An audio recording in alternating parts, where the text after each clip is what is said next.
Hello everybody, this is Carl from the Orcs Den, back with another video, more of a serious talk one, and I have a little helper with me. Say hello, Dorian. Little Dorian Yates.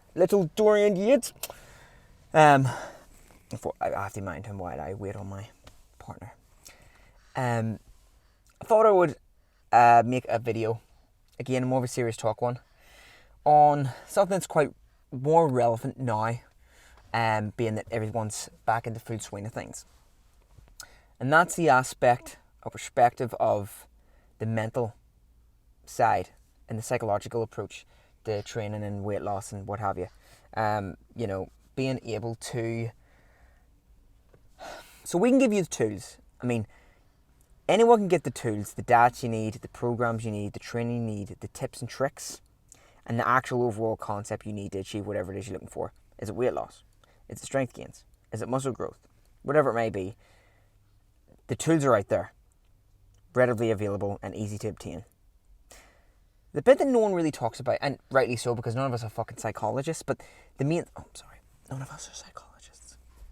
The main bit that it is a struggle is the psychological aspect, isn't it, mate? It's being able to keep it up. That's the hardest thing. Being able to actually consistently apply those tools for a long period of time, knowing that there's not going to be any essential end approach, apart from when you may be the age of 70 and shitting in the nappies. But apart from that, the idea that you're going to see this shit out for the long foreseeable future to create a lifestyle. Now, it's cliche, isn't it? Creating healthy lifestyle choices, accountability, long-term goals.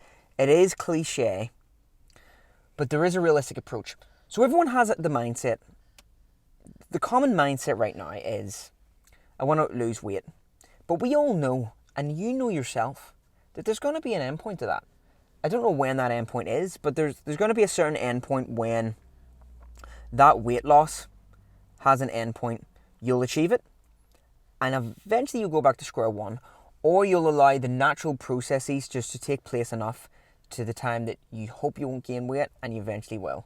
Same goes for muscle growth. What's the end approach here? You gain enough muscle and look good enough to find a partner, and then you get the partner and you stop. Or for strength gains, is it during a competition? Then you stop. Because everyone has different priorities. For a lot of people, the odds are fucking against them. The odds are seriously against them in so many more ways than one. Culture. You've got the idea of a culture that lacks responsibility now. The hell with the consequences. The pressure of being social, going out, drinking.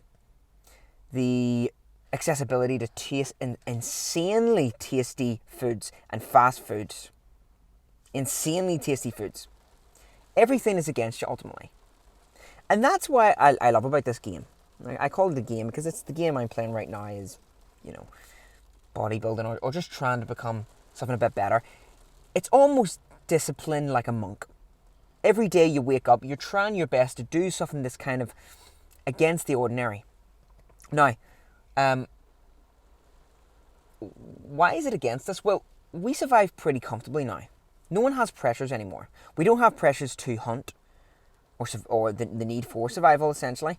Even if you earn a very low income, you're still considered quite comfortably living if you have access to foods, phones, internet, any other extra luxuries besides food and basic utilities.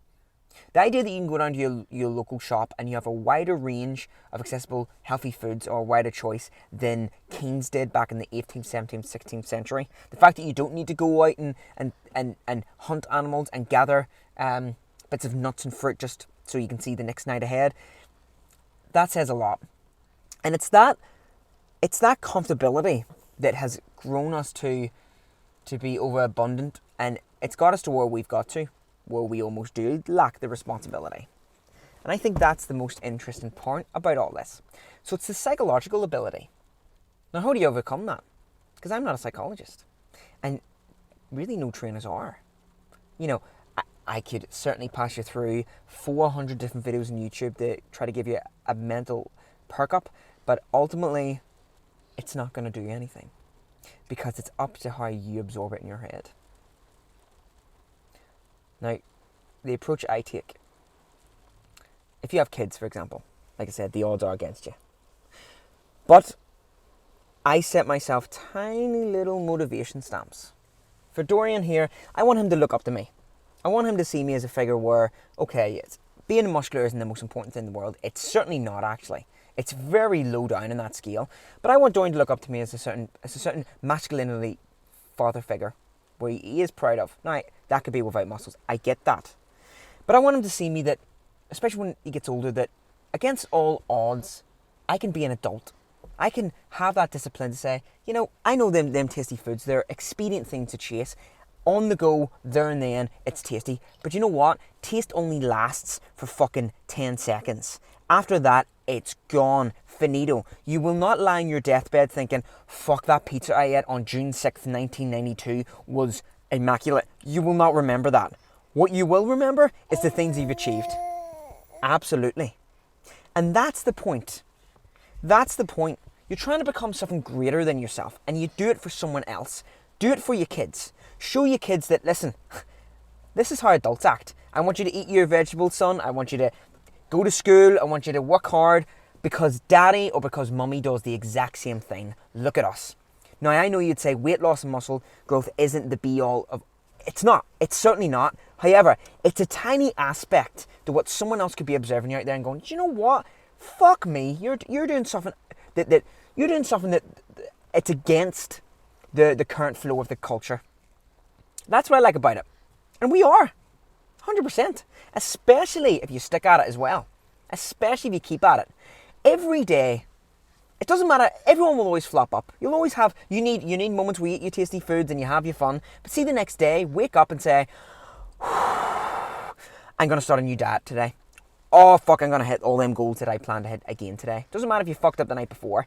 Even if I have a great day, I eat everything I needed to eat, I trained and I got the sleep I wanted to. See, when I go to bed that night, I go, I'm going to start a diet tomorrow. Every day I start a diet because that turns into a lifestyle choice. You know, when I get older, I'm not going to have what I have now and the same abilities and possibly the same stature. But I will have this responsible, not to hell with the consequences approach. Things do matter. You know, there was a famous quote of, don't take life too seriously because no one gets it out alive. I disagree. I seriously fucking disagree. The fact that you don't get out alive is the more fact that you should take this seriously and make something of yourself. It doesn't matter what it is.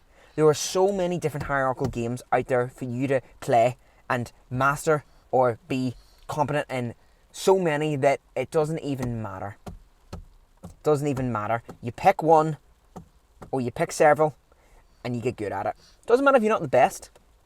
You're known from in your circle anyway to maybe be the go-to guy for that certain skill. And that's what I love about it. But also the cliche point of doing it yourself. Dorian is getting restless, so we will end it there. But it's the motivation, the psychological approach. If you get all the tools and you don't have that mindset and that discipline, you're fucked. Anyway, I'll catch you later. Bye for now.